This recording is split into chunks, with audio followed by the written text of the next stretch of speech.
저는 평생 입으로 먹고 살았습니다. 서울 청량리 시장 한복판, 제가 운영하던 순덕네 반찬 가게는 골목 안쪽 구석진 자리였지만 손님들 발길이 끊이질 않았어요. 비결이요? 바로 제 입담이었죠. 아주머니, 이 오이소박이 좀 드셔보세요. 제가 강원도 친정엄마한테 직접 배운 비법인데 이거 한 젓가락 드시면 밥 한 공기는 뚝딱입니다. 사장님, 이 멸치볶음이 애들 도시락 반찬으로 딱이에요. 우리 딸 중학교 다닐 때 이것만 싸줘도 친구들이 얼마나 부러워했는지 아세요?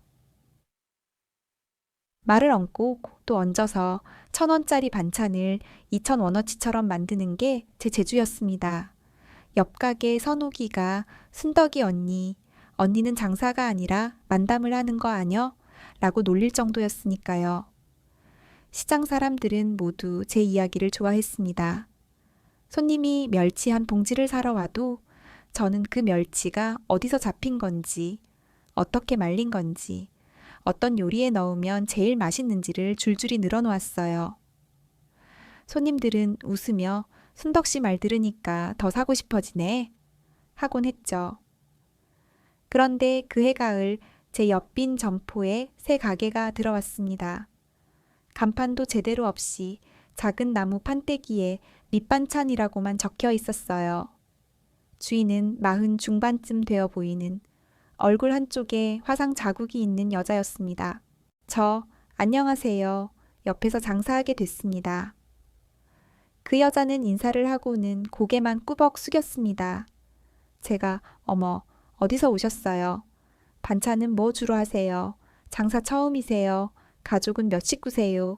라고 연달아 물어봐도 그저 미소만 지을 뿐이었어요.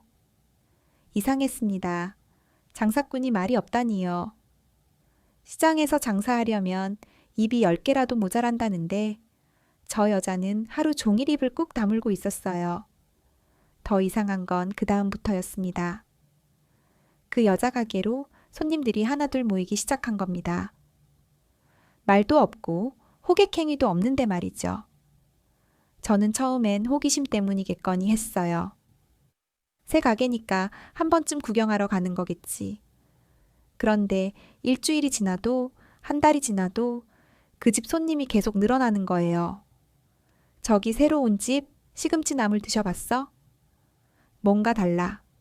말은 없는데 반찬 담아주는 손길이 너무 정성스러워. 가만히 있어도 뭔가 믿음이 가. 저는 속이 뒤집혔습니다. 제 단골 손님들까지 그 집으로 새는 것 같았거든요.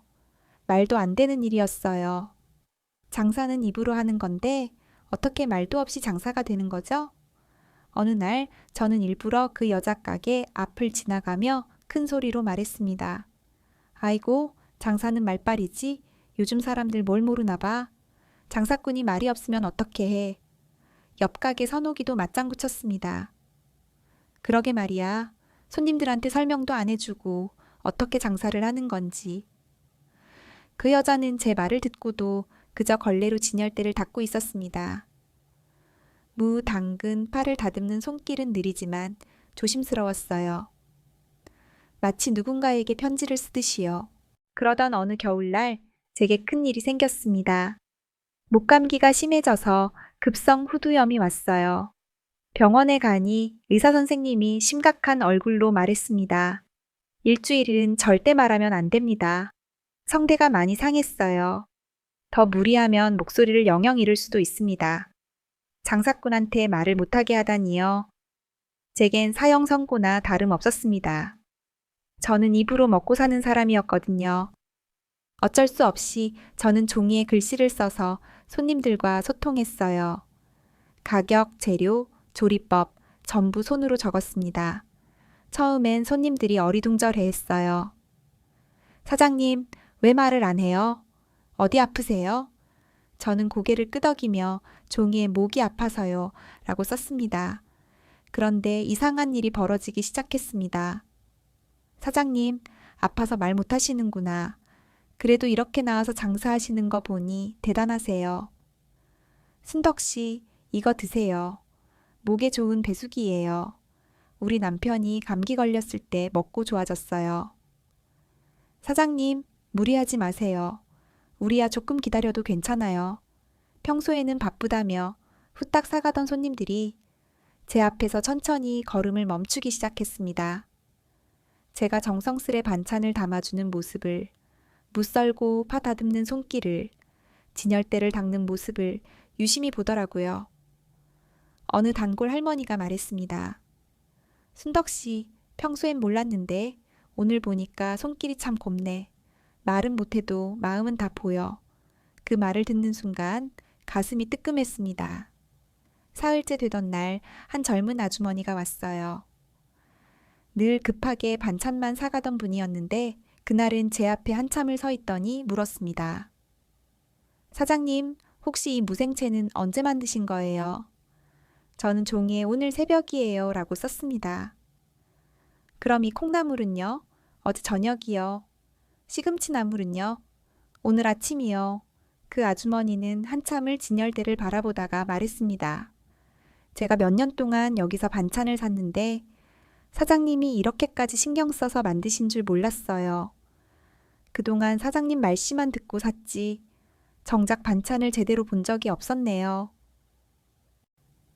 일주일이 지나 목이 나았지만 저는 예전처럼 떠들지 않았습니다.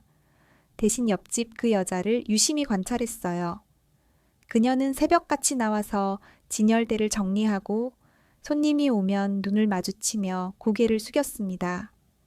반찬을 담을 때는 마치 누군가에게 선물을 포장하듯 조심스럽고 정성스러웠어요. 김치 한 봉지를 담아도 국 한 봉지를 담아도 절대 대충 하는 법이 없었습니다. 잔돈을 줄 때도 비닐봉지를 묶어줄 때도 그 모든 순간이 말없는 대화였습니다. 손님들은 그 침묵 속에서 무언가를 느끼고 있었어요. 어느 날 저는 용기를 내서 그녀에게 종이 쪽지를 건넸습니다. 어떻게 말없이 장사를 하세요? 그녀는 잠시 망설이다가 펜을 들어 천천히 답을 적었습니다. 예전엔 저도 말이 많았어요. 음식점을 했거든요. 손님들한테 이것저것 설명하고 농담도 하고 그랬죠. 그런데 5년 전 화재 사고 이후로 목소리를 잃었어요. 처음엔 절망했습니다. 장사를 어떻게 하나, 사람들과 어떻게 소통하나.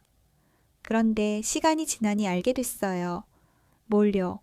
말보다 중요한 게 있다는 걸요. 그게 뭔데요? 그녀는 다시 펜을 들었습니다.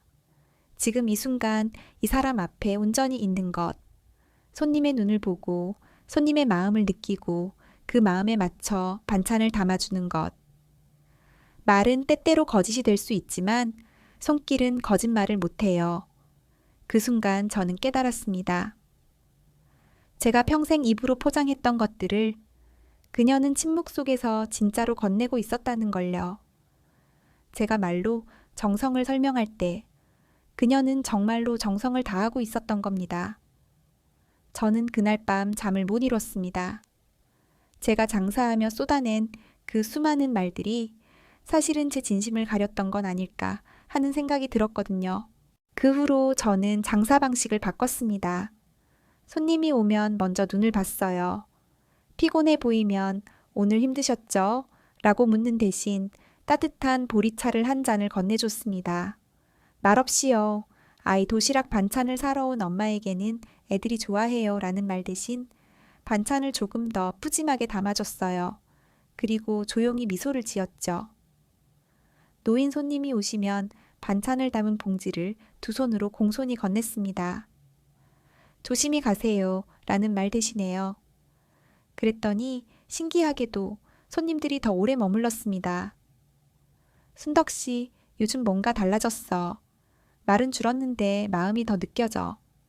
전에는 말만 듣고 샀는데 이제는 사장님 손길이 보여요. 저는 깨달았습니다. 제가 말을 많이 할 때는 손님들이 제 말만 들었다는 걸요. 그런데 침묵하니까 비로소 제 손길이 보이고 제 마음이 전해지기 시작한 겁니다. 어느 봄날 옆집 여자가 가게를 접는다고 했습니다. 건강이 많이 안 좋아졌대요. 고향으로 내려간다고 했어요. 마지막 날 그녀는 제게 작은 봉투 하나를 건넸습니다.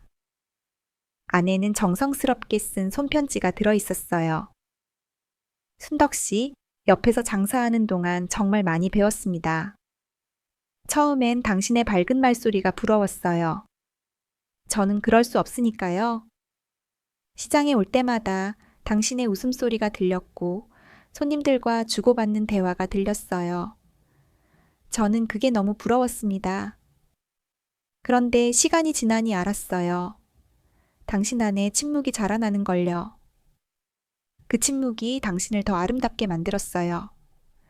말은 사라져도 마음은 남습니다. 당신은 이제 말이 아니라 존재로 장사를 하는 사람이 됐어요. 부디 건강하세요. 그리고 기억하세요. 가장 큰 울림은 침묵에서 온다는 걸요. 저는 그 편지를 가슴에 품고 한참을 울었습니다. 그녀가 떠난 그날 저는 처음으로 제가 진짜 무엇을 배웠는지 알았어요. 지금도 저는 청량리 시장 구석에서 반찬 가게를 합니다. 손님들은 제가 말이 줄었다고 하지만 저는 압니다. 말이 줄어든 게 아니라 말하지 않아도 전해지는 것들이 있다는 걸 알게 된 거라는 걸요. 당신의 정성은 말하지 않아도 보입니다. 당신의 진심은 침묵 속에서 더 깊이 울립니다. 때로는 가장 웅변적인 언어가 아무 말 없이 그저 그 자리에 온전히 존재하는 것임을 기억하세요. 말은 바람에 흩어지지만 마음은 시간 속에 뿌리를 내립니다. 가장 아름다운 대화는 때로는 침묵 안에서 피어난다는 것을요.